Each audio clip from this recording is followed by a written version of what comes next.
Good morning all students. हम कर रहे थे विविध प्रश्न वाला 9 17 क्वेश्चन कंप्लीट हो चुके थे। आज करते हैं क्वेश्चन नंबर 18।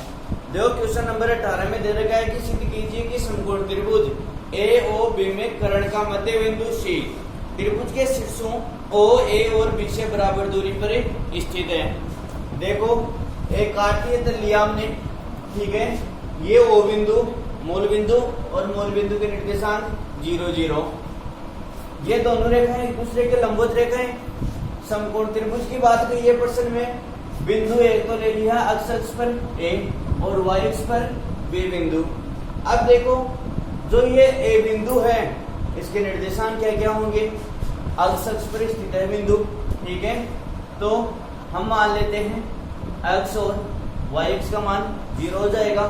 इसी प्रकार बिंदु बी के निर्देशांक एक्स अक्ष का मान तो 0 और वाई अक्ष का मान y ले लिया। अब देखो प्रश्न में दे रखा है कि त्रिभुज ए ओ बी में कर्ण का मध्य बिंदु सी शीर्षों ओ ए और बी से बराबर दूरी पर स्थित है। ये सिद्ध करना है जो ये सी बिंदु है ये बिंदु ओ से ए से और बी से बराबर दूरी पर स्थित है। कहने का तात्पर्य ओ सी बराबर बी सी बराबर ए सी, ठीक है। ये अगर हम सिद्ध कर देते हैं तो सी क्या है, तीनों शीर्षों से समान दूरी पर स्थित है। अब देखो ए बिंदु और बी बिंदु के निर्देशांक अक्ष 0 या फिर 0 वाई लेते हैं, थोड़ा हार्ड पड़ेगा। सी मध्य बिंदु है, ठीक है। और सी बिंदु के हम निर्देशांक ज्ञात करेंगे। मध्य बिंदु के निर्देशांक तो देखो x1 प्लस x2 बटा 2, तो x बटा 2 जाएगा एक तो, और दूसरा y बटा 2। अब जैसे हम बात करेंगे BC दो बिंदुओं के बीच की दूरी, तो x बटा 2 माइनस 0 का होल स्क्वायर प्लस y बटा 2 माइनस y का होल स्क्वायर, या फिर ये जो बटा है इसको हटा दें, ये दूरी हम मान लें 2x, ठीक है, और ये दूरी मान लें 2y। उस प्रकार से इजी हो जाएगा। या फिर अगर ऐसे करते हो तो ऐसा कर लेंगे। माना कि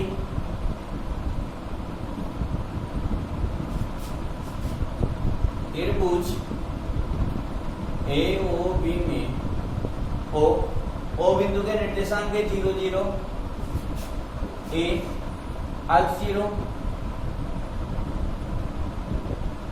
और बी त्रिभुज के शीर्ष है, ठीक है। सिद्ध करना है हमारे को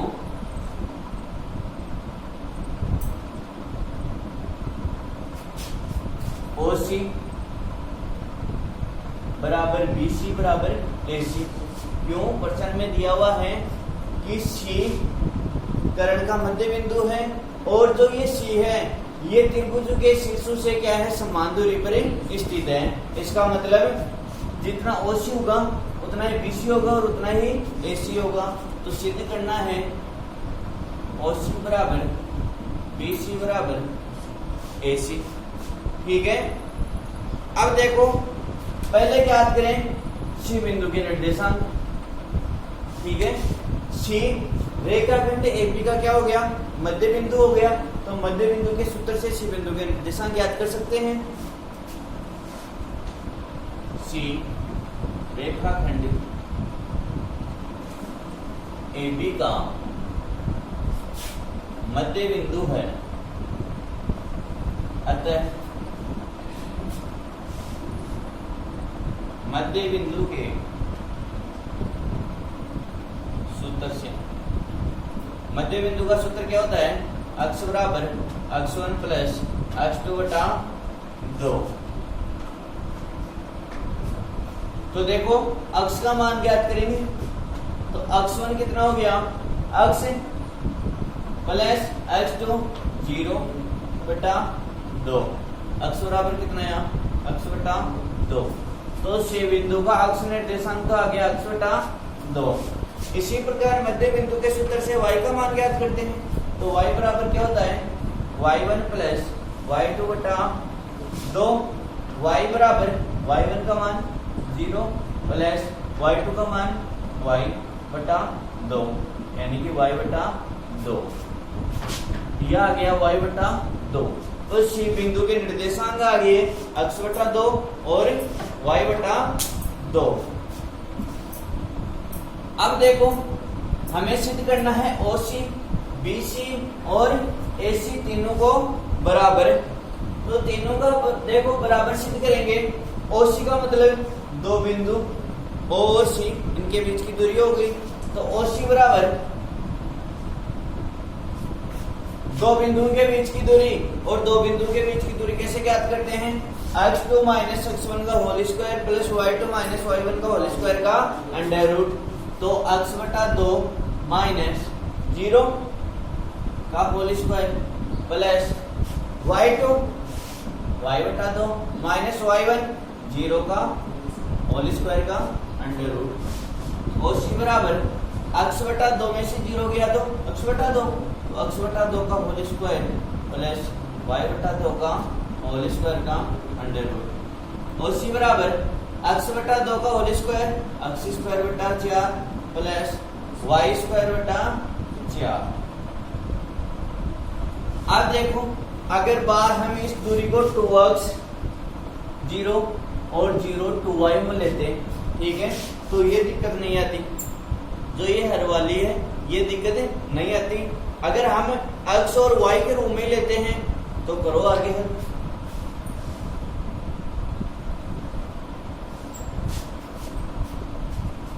एलसीएम 4 आ गया, तो OC बराबर x स्क्वायर 4 एलसीएम आ गया, बच गया क्या x square plus y square का। OC बराबर 4 का वर्गमूल निकलता है, तो 4 का वर्गमूल कितना होता है? 2। तो बाहर कितना जाएगा? 1 बटा 2, क्योंकि देखो बटा में है, ठीक है। तो 1 बटा 2 under root x square plus y square, समीकरण 1। यह आ गया OC। इसी प्रकार BC यानी कि दो बिंदु B व C के बीच की दूरी, तो BC बराबर x2 माइनस x1 का होल स्क्वायर, तो 0 माइनस x बटा 2 का whole square plus y minus y बटा 2 का होल स्क्वायर का अंडर रूट। BC बराबर 0 माइनस x बटा 2 का मतलब माइनस x बटा 2, तो माइनस x बटा 2 का होल स्क्वायर प्लस 1 y में से देखो y बटा 2 का मतलब आधा y, या फिर एलसीएम ले लो, ठीक है। हर में आ जाएगा 1, 2 एलसीएम आ जाएगा, तो यहाँ पर 2y माइनस y का होल स्क्वायर का अंडर रूट। BC बराबर माइनस x बटा 2 का होल स्क्वायर का मतलब x स्क्वायर बटा 4 प्लस 2y में से 1 y गया तो y, तो y बटा 2 का होल स्क्वायर। करो भाई x स्क्वायर बटा 4 प्लस y स्क्वायर बटा 4, ठीक है। 4 का वर्गमूल निकलता है, तो बाहर क्या जाएगा? 1 बटा 2 और अंडर रूट में x square plus y square, समीकरण नंबर 2। इसी प्रकार AC दो बिंदु A व C के बीच की दूरी, तो AC बराबर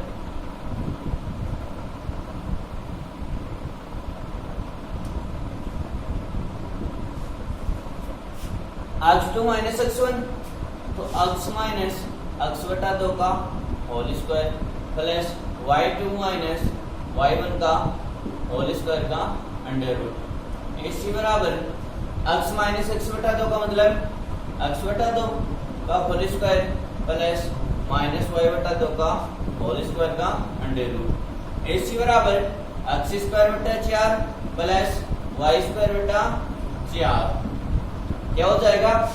4 एलसीएम आ जाएगा, तो x square plus y square बटा 4 का वर्गमूल। 4 का वर्गमूल 12 अगर 1 बटा 2 under root x square plus y square, समीकरण 3।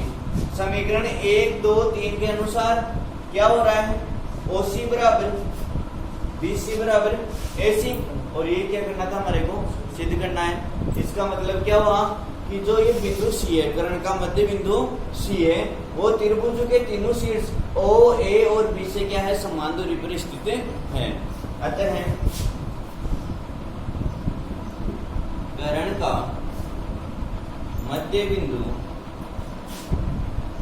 सी त्रिभुज के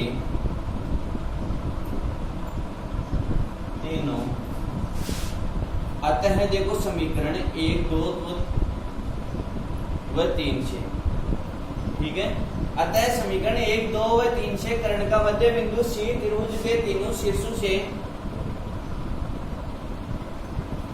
समान दूरी पर स्थित है।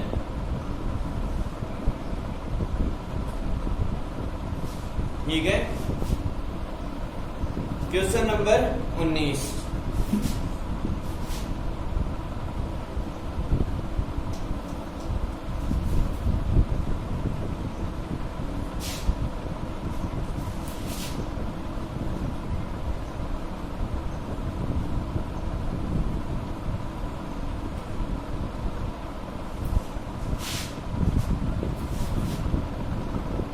देखो क्वेश्चन नंबर 19 क्या है।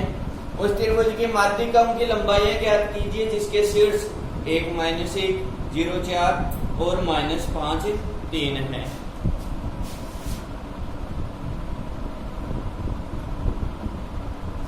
माना कि त्रिभुज के शीर्ष ए,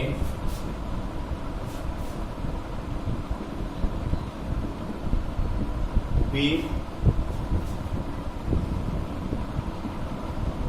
और सी है।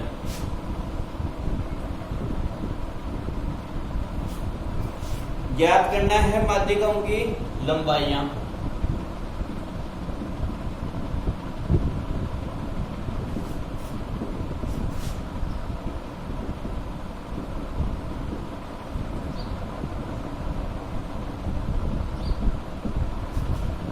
देखो त्रिभुज है ABC जिसके 3 शीर्ष हमने मान लिए, ठीक है। ABC में देखते हैं, ए बिंदु के निर्देशांक है 1, -1, 0, 4 और -5, 3। माध्यिका का मतलब त्रिभुज के शीर्ष के भुजा के मध्य बिंदु को मिलाने वाला रेखाखंड, ठीक है।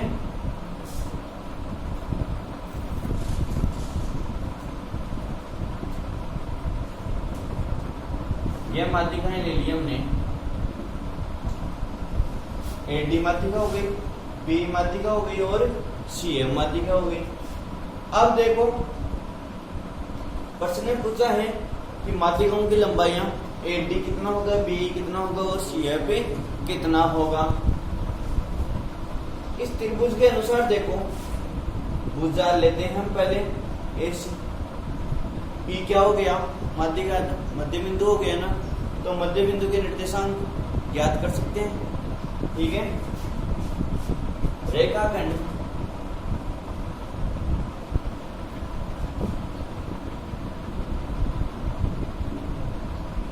AC का E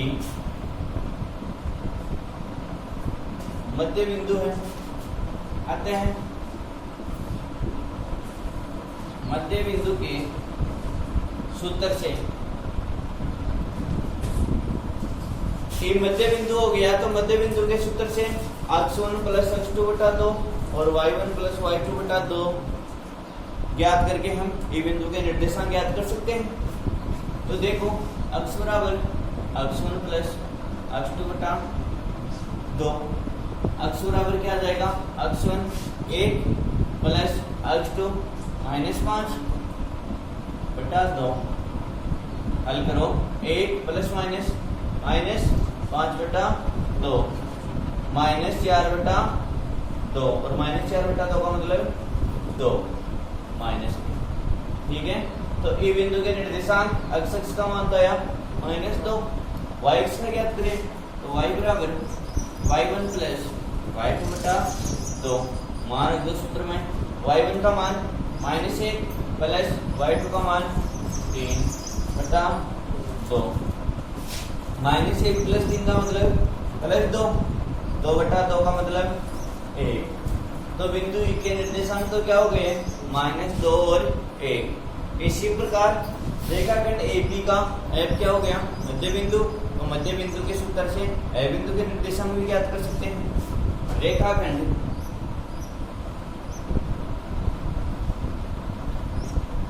AB का F मध्य बिंदु है, अतः अक्ष बराबर क्या हो जाएगा, x1 प्लस x2। तो 1 प्लस 0 बटा 2 कितना आया, 1 बटा 2। 1 बटा 2 x का मान, y का मान y बराबर -1 प्लस 4 बटा 2 कितना आया, 3 बटा 2। तो 3 बटा 2। इसी प्रकार रेखाखंड BC का भी D मध्य बिंदु हो गया। इसी प्रकार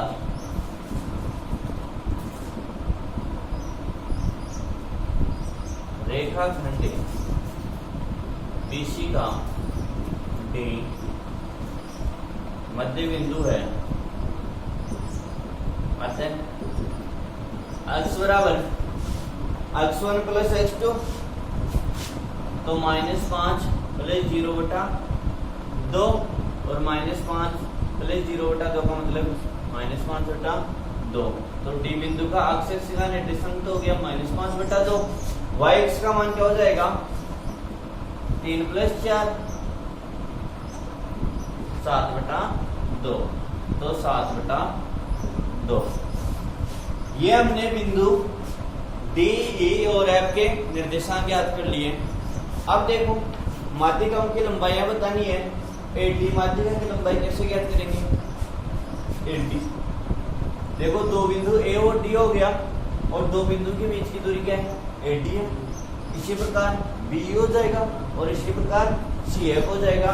तो दो बिंदुओं के बीच की दूरी के सूत्र से हम AD, BE और CF ज्ञात कर लेंगे।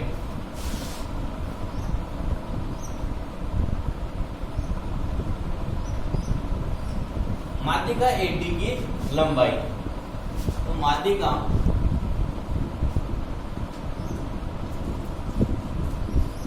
AD की लंबाई AD बराबर दो बिंदुओं के बीच की दूरी के सूत्र से, तो दो बिंदुओं के बीच की दूरी का सूत्र लगा दो। x2 -5 बटा 2 माइनस x1 1 का होल स्क्वायर प्लस y2 7 बटा 2 माइनस y1 -1 का होल स्क्वायर का अंडर रूट। AD बराबर -5 बटा 2 -1। देखो ये है पिन के रूप में, ठीक है। तो इसे एलसीएम लेकर हल कर लें। एक केयर में ले लेते हैं 1, तो एलसीएम कितना जाएगा 2 -5 1 का 2 में भाग 2 बार, और 2 को 1 से गुणा किया तो 2 का होल स्क्वायर प्लस 7 बटा 2 माइनस माइनस प्लस 1 का होल स्क्वायर। AD बराबर -5 और -2 -7, तो -7 बटा 2 का होल स्क्वायर प्लस ये भी देखो हर में ले लेते हैं 1, एलसीएम कितना जाएगा 2 आ जाएगा, तो 7 प्लस 2 हो जाएगा का होल स्क्वायर। AD बराबर -7 बटा 2 का होल स्क्वायर का मतलब 7 का स्क्वायर 49 माइनस माइनस हो जाएगा प्लस, और 2 का वर्ग 4 प्लस 7 में 2 जोड़ा तो 9, 9 का वर्ग 81 और 2 का वर्ग 4। AD बराबर एलसीएम फिर 4 आ जाएगा, तो 4 का 4 में भाग देंगे एक बार, और 1 को 49 से गुणा किया तो 49 प्लस 4 का 4 में भाग एक बार, और 1 को 81 से गुणा किया तो 81। 49 में 81 जोड़ा तो 130, तो AD बराबर कितना जाएगा √130, ठीक है। और 4 का वर्गमूल निकलता है, कितना जाएगा बटा 2। ये हो गई माध्यिका एडी की लंबाई। इसी प्रकार माध्यिका बी की लंबाई ज्ञात करते हैं। एडी की लंबाई कितनी आई, √130/2।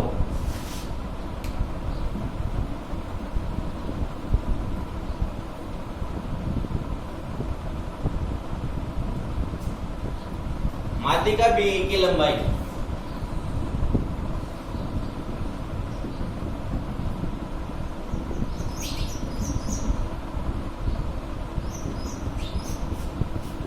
x2 माइनस x1 तो -2 -0 का whole square plus y2 minus y1 का होल स्क्वायर का अंडर रूट। बी बराबर -2 -0 का मतलब -2 का वर्ग प्लस 1 -4 -3 का वर्ग। बी बराबर -2 का वर्ग 4 प्लस -3 का वर्ग 9 √13। तो माध्यिका बी की लंबाई कितनी आई, √13। ठीक है। इसी प्रकार माध्यिका सीएफ की लंबाई, तो माध्यिका सीएफ की लंबाई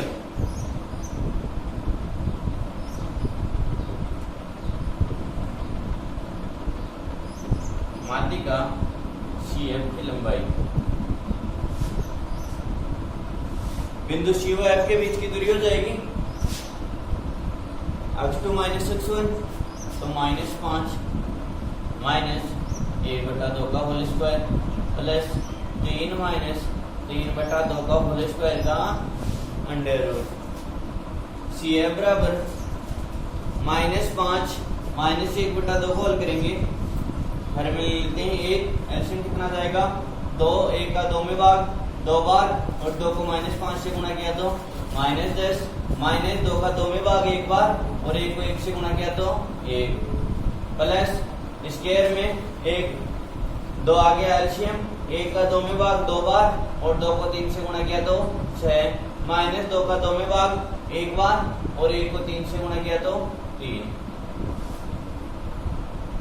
सी एफ बराबर -10 माइनस 1 का मतलब -11/2 का होल स्क्वायर, 6 माइनस 3 3/2 का होल स्क्वायर का अंडर रूट। माइनस माइनस तो प्लस हो जाएगा, 11 का वर्ग 121/4 प्लस 3 का वर्ग 9/4 कितना हो गया, एलसीएम आ जाएगा 4, 121 प्लस 9। तो माध्यिका सीएफ बराबर कितना आ गया 130/4 और 4 का वर्गमूल निकलता है 2 आ जाएगा। तो सीएफ बराबर √130/2। तो माध्यिका सीएफ की लंबाई कितनी हो जाएगी √130/2। आता है माध्यिका एडी की लंबाई √130/2, बी की लंबाई √13 और सीएफ की लंबाई √130/2 होगी। ठीक है।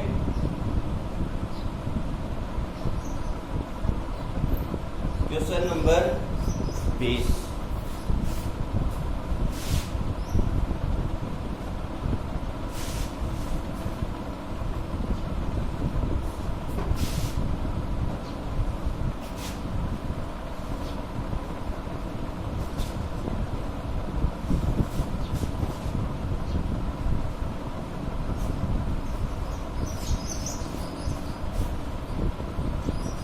क्वेश्चन नंबर 20 से सिद्ध कीजिए कि बिंदुओं 5, 7 और 3, 9 को मिलाने वाले रेखाखंड का मध्य बिंदु वही है जो बिंदु 8, 6 और 0, 10 को मिलाने वाला रेखाखंड का मध्य बिंदु है। देखो दो बिंदु ए बी, ठीक है, और दूसरा मान लेते हैं पी और क्यू। अब प्रश्न में दे रखा है कि ए बी को मिलाने वाला रेखाखंड ए बी, उनका जो मध्य बिंदु आएगा वो ही किसका आना चाहिए, जो रेखाखंड पी क्यू है उनके मध्य बिंदु का होगा। ठीक है, ये हमारे को सिद्ध करना है। माना कि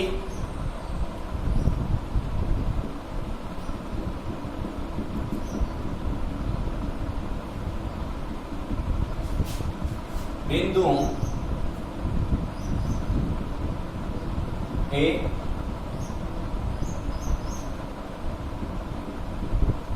और बी को मिलाने वाला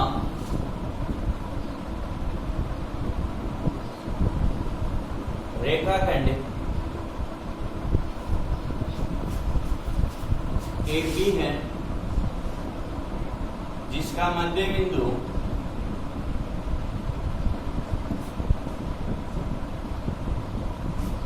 C है।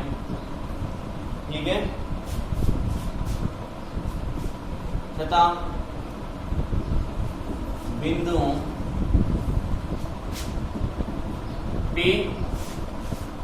बिंदु P के निर्देशांक 8 है और Q को मिलाने वाला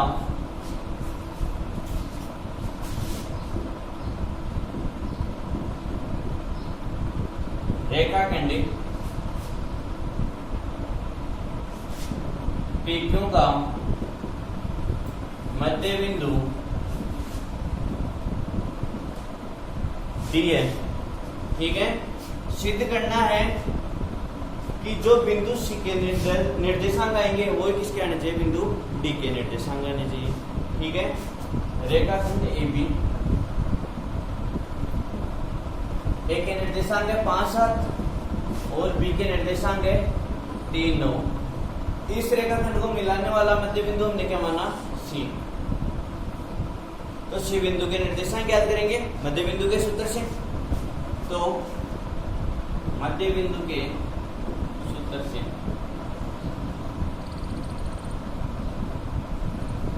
C बिंदु के निर्देशांक हम मान लेते हैं अक्ष y। ठीक है, अक्ष 1 y1 ले लो यहाँ पर, और D बिंदु के निर्देशांक मान लो अक्ष 2 y2। ठीक है, तो अक्ष 1 कैसे ज्ञात करेंगे, यहाँ अक्ष 1 का मतलब अक्ष बराबर अक्ष 1 प्लस अक्ष 2 बटा 2। अब अक्ष 1 क्या हो जाएगा 5 और अक्ष 2 3, तो अक्ष 1 बराबर क्या आ जाएगा 5 प्लस 3 बटा 2, 8 बटा 2 का मतलब 4, यानी कि अक्ष 1 का मान आ गया 4। y बराबर क्या ज्ञात करते हैं, y1 प्लस y2 बटा 2, और y की जगह हमने क्या माना y1, तो y1 बराबर y1 का मान 7 प्लस y2 का मान 9 बटा 2, 7 में 9 जोड़ा तो 16, 16 बटे 2 का मतलब 8। तो बिंदु C के निर्देशांक तो क्या हो गए 4 और 8। अब हमारे को सिद्ध करना था कि जो रेखाखंड PQ था, ठीक है, उसका मध्य बिंदु हमने D मान लिया, उस D बिंदु के भी निर्देशांक क्या आने चाहिए 4 और 8 आने चाहिए।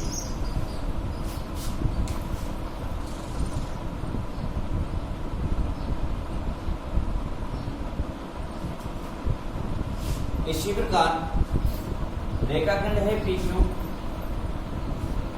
P के निर्देशांक 8 और 6, Q बिंदु के हैं 0, 10, इनको मिलाने वाला रेखाखंड PQ और उनका मध्य बिंदु क्या माना हमने D।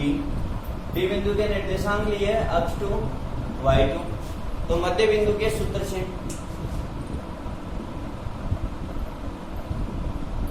मध्य बिंदु के सूत्र से अक्ष बराबर अक्ष 1 प्लस अक्ष 2 बटा 2, अक्ष की जगह क्या माना हमने अक्ष 2, तो अक्ष 2 बराबर अक्ष 1 का मान 8 प्लस अक्ष 2 का मान 0 बटा 2, 8 बटा 2 का मतलब 4, अक्ष 2 का मान क्या आया 4। इसी प्रकार y बराबर y1 प्लस y2 बटा 2, y की जगह क्या लिया y2, तो y2 बराबर y1 का मान 6 प्लस y2 का मान 10 बटा 2, 16 बटा 2 का मतलब 8। तो बिंदु D के निर्देशांक भी क्या है 4 और 8। पिछले वाले समीकरण को हमें देखो 1 और 2 दे देंगे समीकरण नंबर, इसको दे दो 3 और इसे दे देते हैं समीकरण नंबर 4। तो समीकरण 1, 2, 3 व 4 के अनुसार रेखाखंड AB व PQ को मिलाने वाले रेखाखंड AB व PQ के मध्य बिंदु के निर्देशांक क्या होंगे समान होंगे। अतः समीकरण 1, 2, 3 व 4 से मध्य बिंदु C व D के निर्देशांक समान होंगे। ठीक है, इस प्रश्नावली का आखिरी क्वेश्चन नंबर 21।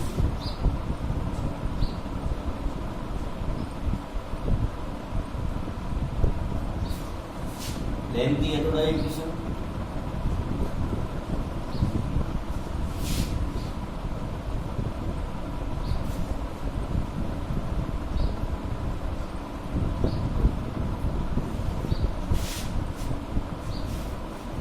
यदि त्रिभुज की भुजाओं के मध्य बिंदु 1, 2, 0, -1 और 2, -1 है।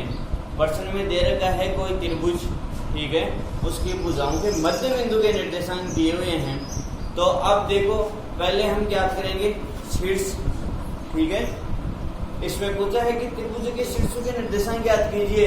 कि जो त्रिभुज हम मानेंगे एबीसी या PQR, तो उस त्रिभुज के शीर्षों के निर्देशांक हमें बताने हैं। माना कि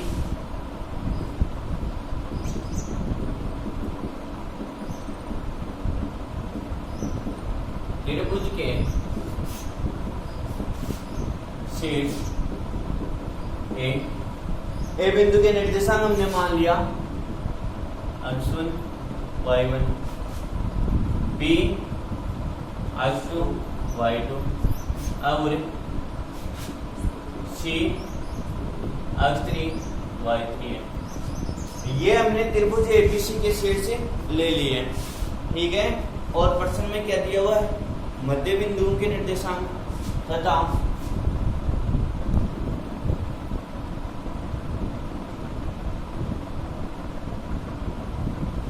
मध्य बिंदु D 1, 2 E 0, -1 और F 2, -1 है। ठीक है, कोई त्रिभुज है एबीसी,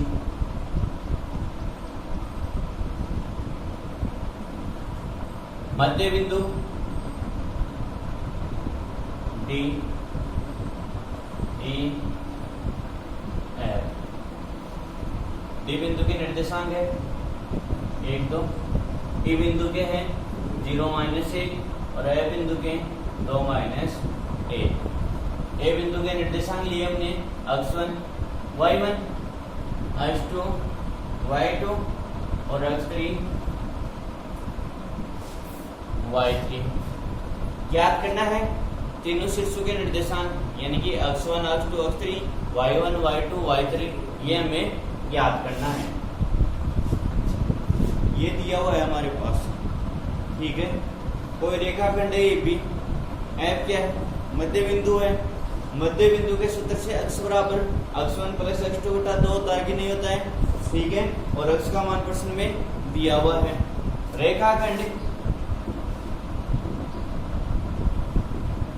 AB का F मध्य बिंदु है। रेखाखंड AB का F क्या है? मध्य बिंदु। अतः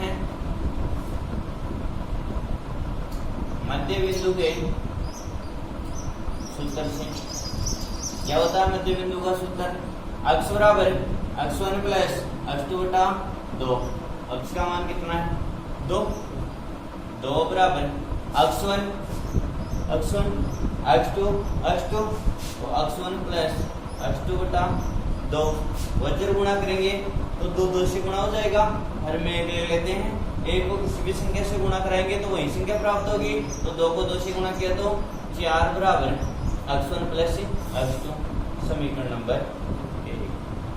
इसी प्रकार y बराबर y1 + y2 बटा 2, तो y1 + y2 बटा 2। y का मान कितना है?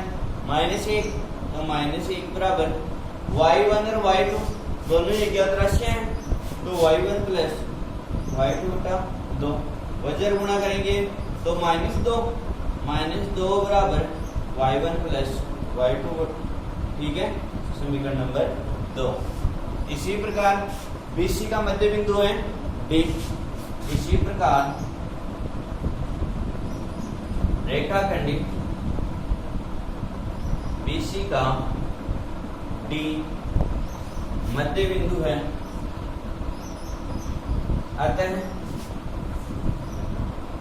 मध्य बिंदु के सूत्र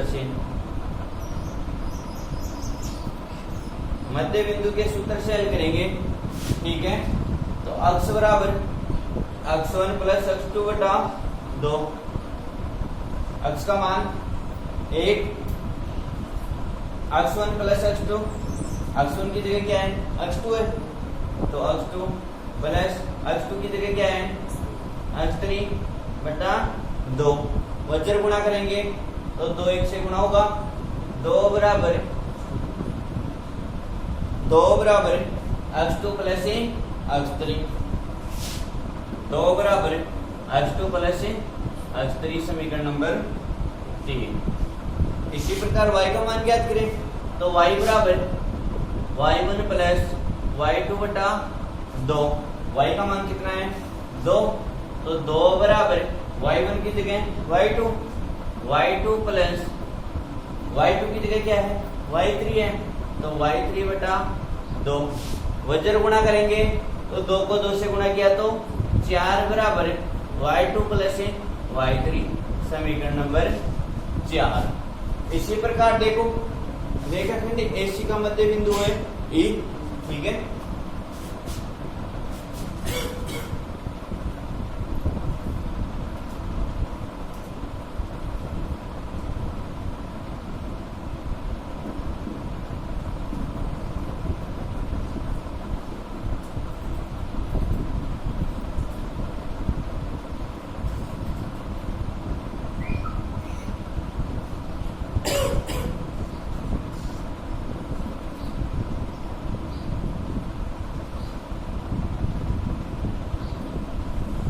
ये 4 समीकरण हमने प्राप्त कर लिए हैं।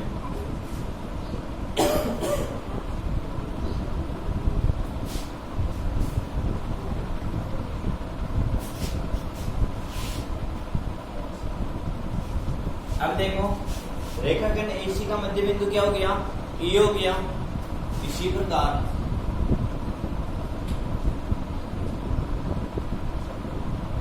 रेखाखंड AC का मध्य बिंदु E है, ठीक है। तो मध्य बिंदु के सूत्र से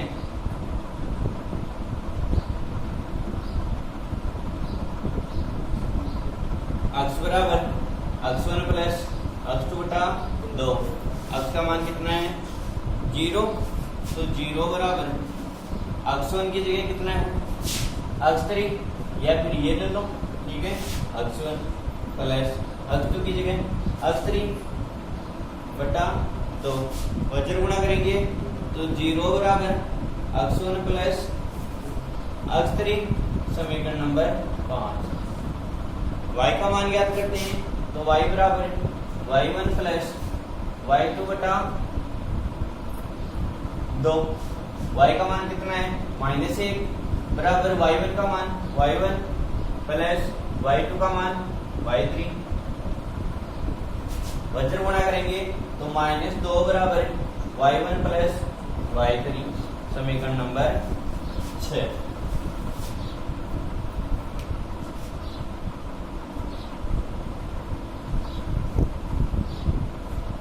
समीकरण 5 आया हमारे पास, x1 प्लस x3 बराबर 0।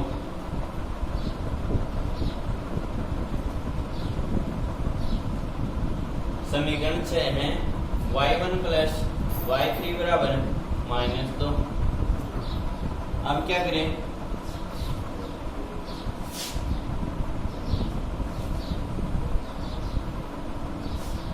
अक्ष वाले मान को तो एक जगह जोड़ दो और y वाले को एक जगह।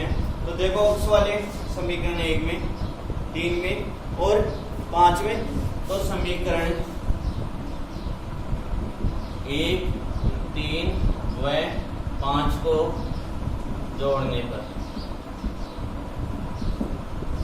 जोड़ो x1 प्लस x2 प्लस बायां पक्ष में, दायां पक्ष दाएं पक्ष में, तो x2 plus x3 plus x1 plus x3 बराबर 4, 2 और 0। ठीक है, देखो x1 एक जगह आ रहा है, यहाँ भी आ रहा है, एक x1 और एक x1, 2 x1, तो 2 x1 plus 2 x2 plus 2 x3 बराबर 4 और 2 6। इनमें कॉमन क्या आ रहा है? 2 आ रहा है, या फिर पूरे समीकरण में 2 का भाग देने पर। तो पूरे समीकरण में देखो क्यों देंगे 2 का भाग? अगर हम यहाँ से 2 कॉमन लेंगे, ठीक है, तो गुणा में है, इधर आकर भाग में होगा कि नहीं होगा? तो पूरे समीकरण में 2 का भाग देने पर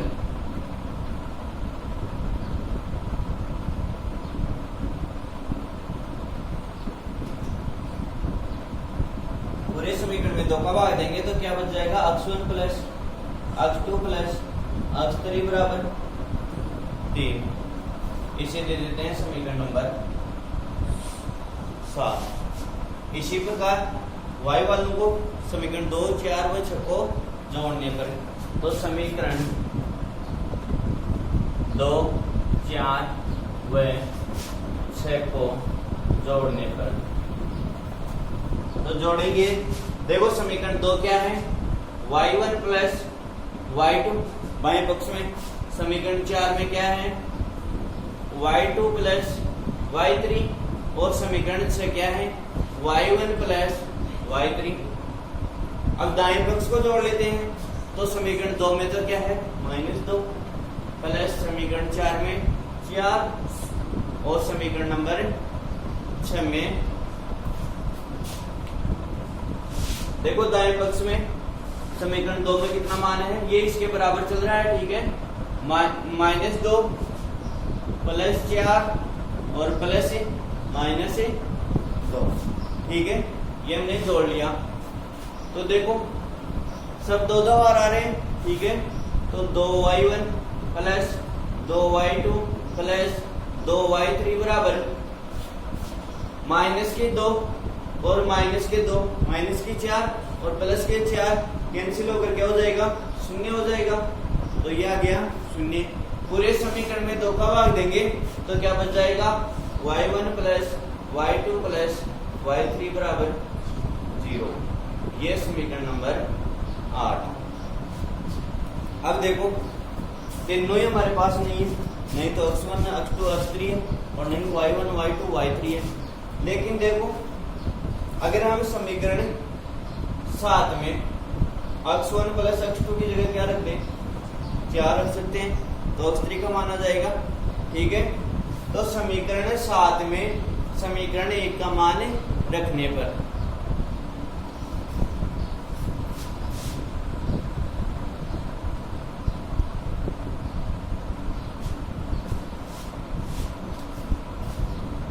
समीकरण 7 में समीकरण 1 का मान रखने पर रखो, तो समीकरण 7 x1 प्लस x2, इसकी जगह हम क्या रख सकते हैं? समीकरण 1 से 4 रख सकते हैं x1 प्लस x2 की जगह, तो 4 प्लस x3 बराबर 3। तो x3 बराबर क्या आ जाएगा? 3 माइनस 4 यानी कि -1। x3 का मान -1 आ गया। अब देखो x3 का मान हम रखते हैं समीकरण 2 में 3 में, ठीक है, तो x3 की जगह क्या रखते हैं? -1। x3 का मान समीकरण 3 में रखने पर, तो x3 का मान समीकरण 3 में रखेंगे तो रखो समीकरण 3 क्या है? x2 प्लस x3 बराबर 2 है। x3 की जगह क्या रखते हैं? -1, तो x2 -1 बराबर 2। देखो प्लस माइनस क्या हो जाएगा? माइनस हो जाएगा। तो x2 बराबर कितना यहाँ? 2 प्लस 1 हो जाएगा, तो कितना यहाँ? 3। x2 का मान आ गया 3। x2 का मान रख दो समीकरण 1 में, तो x1 का मान आ जाएगा। x2 का मान समीकरण 1 में रखने हैं, तो रखो x2 का मान समीकरण 1 क्या है, x1 प्लस x2 बराबर 4। x2 का मान कितना है यहाँ 3, x2 की जगह क्या रख दें 3, तो x1 प्लस 3 बराबर 4, x1 बराबर कितना है 4 माइनस 3 बराबर 1। ठीक है, x1 बराबर तो कितना है 1, x2 बराबर कितना है 3 और x3 बराबर कितना है -1। इसी प्रकार देखो y का मान याद करते हैं,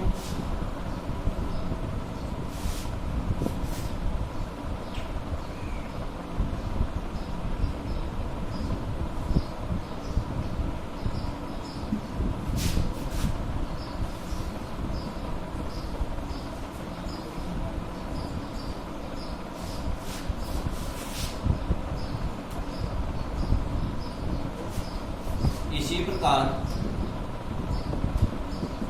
देखो समीकरण 8 में अगर हम y1 प्लस y2 समीकरण 2 है, तो समीकरण 8 में समीकरण 2 का मान रख दें। इसी प्रकार समीकरण 2 है 8 से, तो 2 व 8 से देखो 8 क्या है y1 plus y2 plus y3 बराबर 0 और समीकरण 2 क्या है y1 प्लस y2 बराबर -2, तो y1 प्लस y2 की जगह क्या रख दें -2, तो -2 प्लस y3 बराबर 0, तो y3 बराबर क्या आया 2 आया। ठीक है, y3 का मान कहाँ रखे y2 प्लस y3 समीकरण 4 में रख दें। ठीक है, तो y3 का मान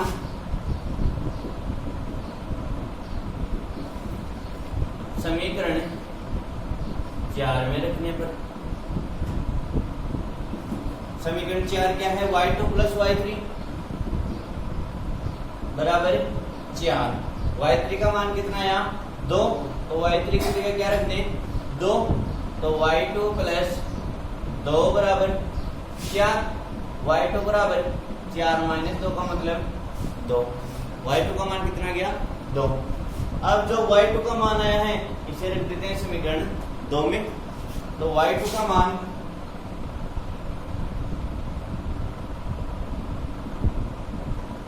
समीकरण 2 में रखने पर समीकरण 2 क्या है y1 प्लस y2 बराबर -2, y2 का मान कितना है 2, तो y1 प्लस 2 बराबर -2, y1 बराबर -2 कितना है -4। तो देखो हमारे पास आ गया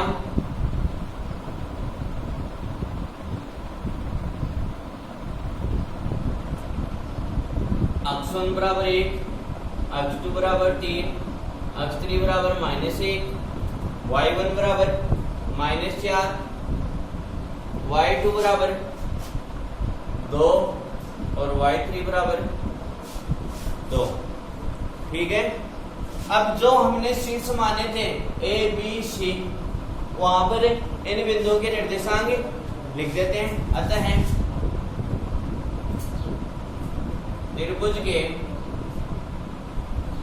शीर्ष ए के निर्देशांक क्या लिए थे x1 y1, तो x1 का मान कितना है 1 -4, b x2 y2 तो 3 2 और c -1 2 है। तो त्रिभुज के शीर्ष ए बी और सी हमें प्रश्न में पूछा था। ठीक है, तो ए बिंदु के निर्देशांक क्या हो जाएंगे 1 -4, बी बिंदु के निर्देशांक 3 2 और सी बिंदु के निर्देशांक -1 2 होंगे। अगर आपको वीडियो अच्छा लगे तो इसे लाइक शेयर एवं सब्सक्राइब करना ना भूलिए। धन्यवाद।